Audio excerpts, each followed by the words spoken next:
Cody Dickerson, coming in and really showing himself from McNeese State as somebody that can compete for us right away. And then Jalen Davis-Robinson, a true freshman who's out there competing at a high level.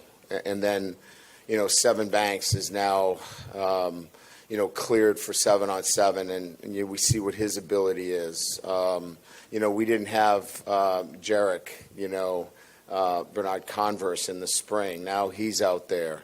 Makai, so an area where we were concerned has now begun to look like one of great depth. Major Burns being back brings a guy with a lot of smarts and savvy. I just feel right now that the concerns that we had there are starting to be alleviated by the production in the play. Should we take anything from the fact that Daniels took most of the first-team reps today, that maybe there is any separation going on, or not yet? Not yet, no. I think that you have a very competitive situation still going on. As we mentioned, Nuss would have been in there taking, first-team reps as well. Miles continues to, Miles is as effective and as smart as any quarterback. And Walker Howard, he continues to, for a freshman, amaze me in terms of what his knowledge base is and the strength of his arm. So, no, we're not ready to kind of change our thought process relative to who's getting what reps at this point. They're all important, right? Winning a championship requires you to win those games, right? But I think it's how you play, in the opener that's more important. It's how you play, and you want to win the game. There's no doubt about it. That's absolutely crucial. But I think it's how you play the game that's most important. And that, to me, has always been the barometer for what your team will look like as you move through the season. I think I get a better sense in that opener about how you play the game as to how you finish the season than what maybe the scoreboard looks like at the end of the day. And we are back. Great to have you with us. We were listening to Brian Kelly a minute ago talking about a number of things. Let's find out more about that from Scott Rabalais. We saw Scott recently in Atlanta. Always check in with Scott on the LSU scene. Scott, thanks for the time. So give us your impressions of where we are a week and a half in on the quarterback situation. Good day. Good day, Paul. Good to be with you again. Yesterday we were at practice for the whole 2 hours and a little bit of scrimmage action. Look to obviously see who's doing what in this four-man quarterback derby, really between three guys: Jayden Daniels, transfer from Arizona State; Miles Brennan, who's been here since the Carter administration; and Garrett Nussmeier, who played some last year, even though he still got a red shirt. We did not see Garrett Nussmeier much yesterday. He's battling an ankle sprain, nothing serious, but it kept him from doing the team stuff.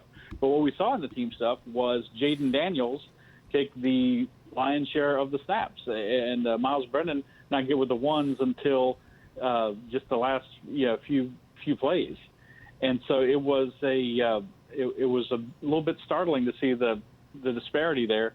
Now again, I throw a little caveat in. We got to see Nussmeier, and next week we have a scrimmage that we in the media are going to be allowed to view, and so we're going to see what he can do by then, assuming he's back. So you still have to throw him in there, but Daniels looks like the guy to beat right now from what we've seen, based on what we could see so far in practice.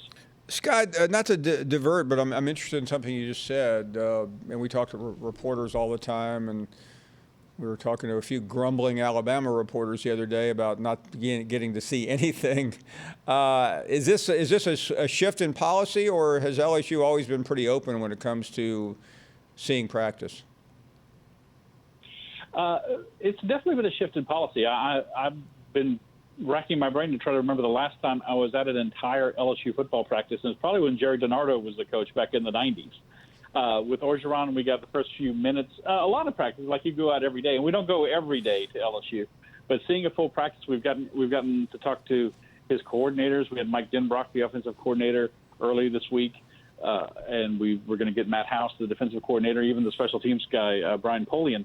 And didn't get that much with the previous coaches at LSU unless it was like at the preseason media day or at a bowl game. So, yeah, it's definitely a shift.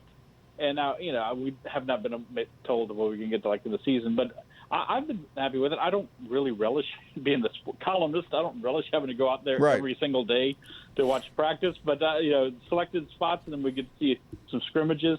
And Paul, I'm here had this experience. There's nothing worse than feeling like a dope standing outside Tiger Stadium. Well, the people who provide jobs and other big VIPs get to come out. They've just seen a scrimmage, and you got to go and ask the coach, well, what happened? Because we didn't see it. So that's going to be different, and we're appreciative of that. Yeah, and I am past this, and I know you are as well. I mean, it's a big deal if you cover the team, but I will tell you, and I've been to many practices early in my career. And yeah, you pick stuff up, but primarily you pick stuff up from the fat cats who are popping in, who know more than everybody else.